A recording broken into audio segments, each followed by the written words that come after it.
Bharat academy के YouTube channel पर आप सबका पुनः स्वागत है।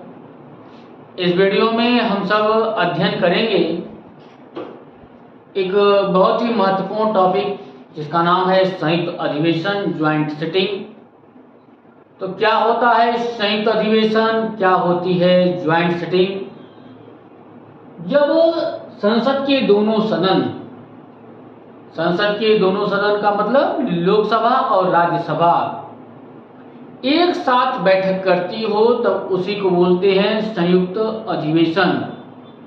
सामान्य परिस्थितियों में लोकसभा और राज्यसभा अलग अलग बैठक करती है, लेकिन जब राष्ट्रपति इनको एक साथ बैठक के लिए बुलाता है तब यह एक साथ बैठक करती है। जैसा कि आप डायग्राम के माध्यम से देख पा रहे हैं कि सामान्य परिस्थितियों में यह अलग अलग बैठक कर रही हैं, लेकिन राष्ट्रपति जब बुला रहा है तो संयुक्त अधिवेशन की कंडीशन में इनके एक साथ इनकी बैठक हो रही है। इनका प्रावधान कहाँ किया गया है? तो भारतीय संविधान के अनुच्छेद 108 में किया गया है। यह प्रावधान संयुक्त अधिवेशन का जो प्रावधान है, ज्वाइंट सिटिंग का जो प्रोविजन है, वह किस देश से लिया गया है? तो वह ऑस्ट्रेलिया से लिया गया है। ज्वाइंट सिटिंग सिर्फ और सिर्फ दो प्रकार के विधेयकों पर किया जा सकता है, एक साधारण विधेयक ऑर्डिनरी बिल और दूसरा वित्त विधेयक फाइनेंशियल बिल पर किया जा सकता है। क्यों किया जा सकता है? क्योंकि ये जो दोनों विधेयक हैं यह लोकसभा और राज्यसभा से सामान्य बहुमत के साथ पारित होते हैं, जैसा कि हम सब ने अपनी पिछली वीडियो में अध्ययन कर चुके हैं। इस वीडियो में हम सब ये जान रहे हैं कि संयुक्त अधिवेशन क्या होता है। तो हमने यह जाना कि जब संसद के दोनों सदन एक साथ बैठक करती हैं तो उसी को संयुक्त अधिवेशन कहते हैं। कब यह बैठक होती है? तो जब दोनों में मतभेद हो जाए, जब दोनों सदनों में मतभेद हो जाए, उस कंडीशन में राष्ट्रपति यदि इनको एक साथ बैठक के लिए बुलाए तब यह एक साथ बैठक करेंगे। यहां एक प्रश्न उठ के खड़ा हुआ कि जब यह अलग अलग बैठक करती है तब इनकी अध्यक्षता, यदि लोकसभा की अध्यक्षता लोकसभा अध्यक्ष करता है तो वहीं राज्यसभा की अध्यक्षता राज्यसभा का सभापति करता है, तो संयुक्त अधिवेशन में अध्यक्षता कौन करता है? सबसे अधिक बार परीक्षा में यह पूछे जाना वाला प्रश्न है। यह पूछा जाता है, बार बार यह पूछा जाता है कि संयुक्त अधिवेशन की अध्यक्षता कौन करता है? तो संयुक्त अधिवेशन की अध्यक्षता लोकसभा अध्यक्ष करता है। स्पीकर ऑफ लोकसभा के द्वारा संयुक्त अधिवेशन ज्वाइंट सिटिंग को क्या किया जाता है? तो चेयर किया जाता है। ज्वाइंट सिटिंग को किसके द्वारा चेयर किया जा सकता है? स्पीकर ऑफ लोकसभा के अध्यक्ष के द्वारा। सोचिए, यदि लोकसभा अध्यक्ष अनुपस्थित है, अब्सेंट है, तो उस कंडीशन में कौन करेगा? तो लोकसभा का उपाध्यक्ष करेगा, डिप्टी स्पीकर ऑफ लोकसभा करेगा। अब ये भी अब्सेंट है, मान लीजिए दोनों अब्सेंट है, तो अब कौन करेगा? तब राज्यसभा का उपसभापति करेगा। कौन करेगा? राज्यसभा का उपसभापति करेगा, डिप्टी चेयरमैन ऑफ राज्यसभा करेगा। यहाँ यह नहीं लिखा हुआ है कि राज्यसभा का सभापति करेगा। क्यों? क्योंकि आप सभी जानते हैं राज्यसभा का जो सभापति होता है वह हमारे देश का कौन होता है? तो उपराष्ट्रपति होता है। और जो उपराष्ट्रपति होता है वह राज्यसभा का सदस्य नहीं होता, वह संसद का सदस्य नहीं होता। इसीलिए संयुक्त अधिवेशन में उपराष्ट्रपति इसकी अध्यक्षता नहीं करता। तब अगर मान लीजिए उपसभापति भी अनुपस्थित है, लोकसभा अध्यक्ष भी अनुपस्थित है, तो लोकसभा उपाध्यक्ष अनुपस्थित है तो राज्यसभा का उपसभापति और उपसभापति भी अनुपस्थित है, तब कौन? तब राष्ट्रपति जिसे कहेगा वह राष्ट्रपति जिसे कह देगा वह संयुक्त अधिवेशन की अध्यक्षता करेगा। तो यहाँ कई सारे प्रश्न बने। पहला प्रश्न तो यह कि संयुक्त अधिवेशन की अध्यक्षता कौन करता है? तो कौन करता है? लोकसभा अध्यक्ष करता है। प्रश्न यदि ये होता है कि लोकसभा अध्यक्ष यदि अनुपस्थित है तब संयुक्त अधिवेशन की अध्यक्षता कौन करेगा? तब लोकसभा उपाध्यक्ष करेगा। यदि प्रश्न ये हो जाए कि लोकसभा अध्यक्ष और उपाध्यक्ष दोनों अनुपस्थित हैं, उस कंडीशन में इसकी अध्यक्षता कौन करेगा? तो उस कंडीशन में राज्यसभा का उपसभापति करेगा। यदि आपसे पूछ दिया जाए क्या उपराष्ट्रपति संयुक्त अधिवेशन की अध्यक्षता कर सकता है? तो नहीं कर सकता। उपराष्ट्रपति संयुक्त अधिवेशन की अध्यक्षता नहीं कर सकता। क्यों नहीं कर सकता? क्योंकि वह संसद का सदस्य नहीं होता है, इसलिए नहीं कर सकता। तो हमने ये जाना कि कौन इसकी अध्यक्षता कर सकता है।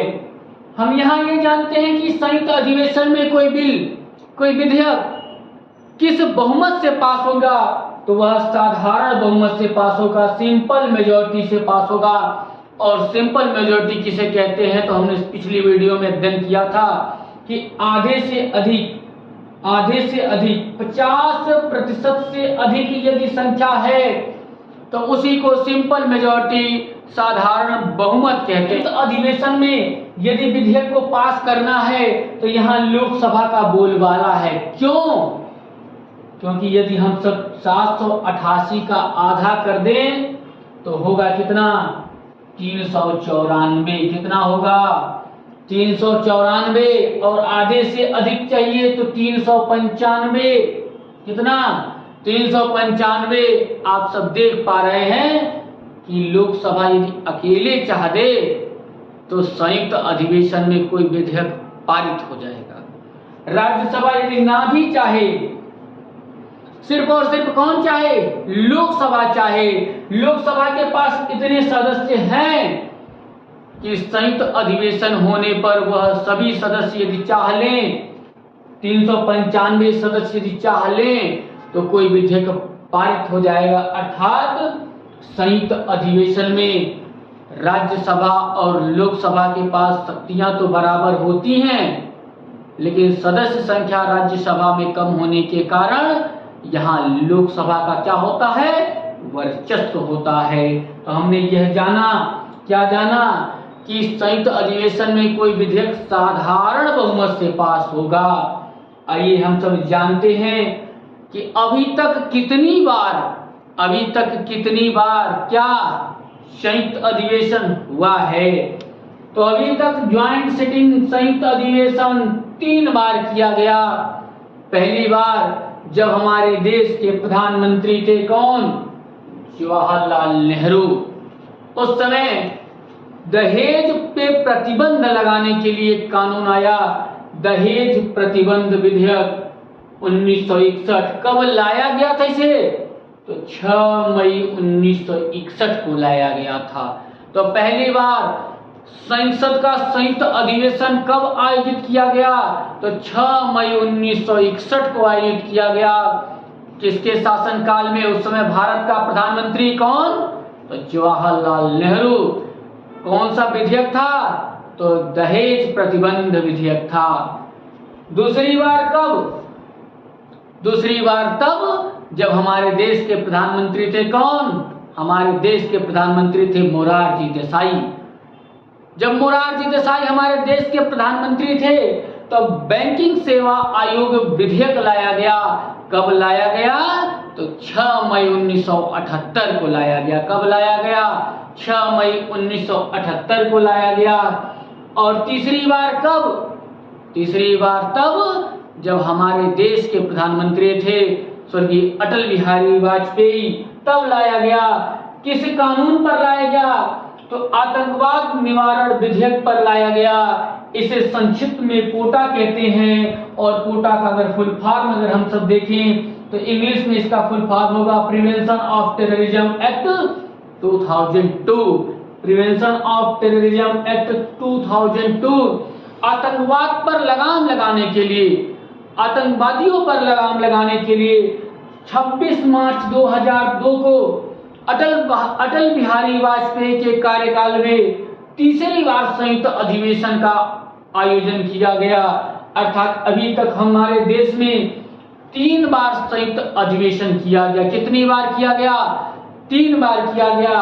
एक बार अगर हम सब इसे फिर से संक्षिप्त में अगर अध्ययन करें तो हम कहेंगे कि संयुक्त अधिवेशन क्या है। तब दोनों सदनों की जब संयुक्त बैठक होती है तो उसी को संयुक्त अधिवेशन कहते हैं। संयुक्त अधिवेशन किस विधेयक पर किया जा सकता है? तो साधारण विधेयक, ऑर्डिनरी बिल, वित्त विधेयक, फाइनेंशियल बिल पर किया जा सकता है। कब किया जा सकता है? जब राष्ट्रपति बुलाएगा तब किया जा सकता है। राष्ट्रपति कब बुलाएगा? जब दोनों सदनों में क्या हो जाएगा? गतिरोध हो जाएगा, राष्ट्रपति तब बुलाएगा। संयुक्त अधिवेशन में कोई विधेयक किस बहुमत से पारित किया जाता है? तो साधारण बहुमत से पारित किया जाता है। साधारण बहुमत से पारित किए जाने के कारण लोकसभा सदस्यों की संख्या अधिक होती है, राज्यसभा सदस्यों की संख्या क्या होती है? कम होती है। इसलिए संयुक्त अधिवेशन में लोकसभा का क्या होता है? लोकसभा का बोलबाला होता है। लोकसभा का क्या होता है? बोलबाला, वर्चस्व होता है। यदि अकेले लोकसभा चाह दे तब संयुक्त अधिवेशन में कोई विधेयक पारित हो जाएगा सिर्फ और सिर्फ लोकसभा के चाहने से। अभी तक कितनी बार संयुक्त अधिवेशन हुए? तो 3 बार हुए। पहली बार कब? जब जवाहरलाल नेहरू हमारे देश के प्रधानमंत्री थे तब। कब लाया गया? तो 6 मई 1961 को लाया गया। किस पर लाया गया? तो दहेज प्रतिबंध विधेयक पर लाया गया। दूसरी बार कब? जब हमारे देश के प्रधानमंत्री थे मोरारजी देसाई तब। कब लाया गया? तो 16 मई 1978 को लाया गया। किस पर लाया गया? तो बैंकिंग सेवा आयोग विधेयक पर लाया गया। तीसरी बार कब? जब हमारे देश के प्रधानमंत्री अटल बिहारी वाजपेयी थे तब। कब लाया गया? 26 मार्च 2002 को लाया गया। किस पर लाया गया? तो आतंकवाद पर लगाम लगाने के लिए लाया गया। क्या नाम था उसका? तो नाम था आतंकवाद निवारण विधेयक, जिसे संक्षिप्त में कहते हैं क्या? कोटा। इंग्लिश में यदि कोटा का फुल फॉर्म देखेंगे तो होगा प्रिवेंशन ऑफ टेररिज्म एक्ट 2002। तो अभी तक 3 बार हुआ और इसका उल्लेख संविधान के किस अनुच्छेद में किया गया? तो 108 में किया गया। यह प्रावधान जो हमने पढ़ा किस देश से लिया गया? तो ऑस्ट्रेलिया से लिया गया। किस देश से लिया गया? ऑस्ट्रेलिया से लिया गया। तो हमने एक बहुत ही मजेदार और इंटरेस्टिंग टॉपिक का अध्ययन किया। हम आपसे शीघ्र ही मिलेंगे एक बहुत ही मजेदार और इंटरेस्टिंग टॉपिक के साथ। तब तक के लिए धन्यवाद। जय हिंद।